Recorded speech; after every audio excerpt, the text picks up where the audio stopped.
ராமர் எப்படி இறந்தார் தெரியுமா? அயோத்தி தர்மம் வாழ்ந்த புனித பூமி. அங்கு அரசனாக மட்டுமல்ல, மக்களின் உயிராக வாழ்ந்தார் ஸ்ரீராமர். அவரது ஆட்சி ராமராஜ்யம் என்று உலகமே போற்றியது. ஆனால் ஒரு நாள் ராமபிரானின் அவதார காலம் முடிவை நோக்கி செய்கிறது. மரணத்தின் அதிபதியான யமன் முனிவர் வேடத்தில் அயோத்திக்கு வந்தார். யமன் கூறினார், நாம் பேசிக் கொண்டிருக்கும் போது யாரும் உள்ள வரக்கூடாது. அப்படி நடந்தால் அவருக்கு மரண தண்டனை வழங்க வேண்டும். தர்மத்தை காக்கும் ராமரும் அதற்கு சம்மதித்தார். அண்ணனின் கட்டளையை காப்பதற்காக அரண்மனை வாசலில் காவலாக நின்றார் இலட்சுமணன். அவரின் மனதில் ஒன்று மட்டும், ராமரின் வார்த்தை தர்மம். உடனே ராமரை பார்க்க வேண்டும். இல்ல, நான் காத்திருக்க மாட்டேன். உடனடியாக அவரை வரச் சொல். ஒரு பக்கம் ராமரின் கட்டளை, மற்றொரு பக்கம் அயோத்திக்கு வரும் சாபம். எதை காப்பது என்று தெரியாமல் இலட்சுமணன் மனவேதனையில் மூழ்கினார். இறுதியில் அயோத்தி மக்களின் நலனுக்காக இலட்சுமணன் அறைக்குள் நுழைந்தார். தர்மத்தை காப்பவன் ராமர். தன் தம்பியை தண்டிக்க வேண்டிய நிலை வந்தது. அந்த வேதனை ஒரு அரசன். என் காரணமாக தர்மம் குலையக்கூடாது என்று கூறிய இலட்சுமணன் அரண்மனையை விட்டு வெளியேறினார். அவரது ஒவ்வொரு அடியிலும் பிரிவின் வேதனை இருந்தது. சரையு நதிக்கரையில் இலட்சுமணன் தியானத்தில் அமர்ந்தார்.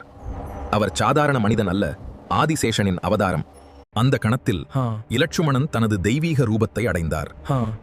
தம்பி இல்லாத உலகில் தான் இனி வாழ வேண்டாம் என்று ராமர் முடிவு செய்தார். அரச பொறுப்புகளை லவன் குசனிடம் ஒப்படைத்தார். அயோத்தி மக்கள் அனைவரும் கண்ணீருடன் ராமரை பின்தொடர்ந்தனர். அந்த நாள் அயோத்தி முழுவதும் சோகத்தில் மூழ்கியது. ராமர் அமைதியாக சரையு நதிக்குள் சென்றார். அவரது மனித அவதாரம் மெதுவாக முடிவை அடைந்தது. அந்த தருணத்தில் ராமபிரான் மகாவிஷ்ணுவின் தெய்வீக ரூபத்தை அடைந்தார்.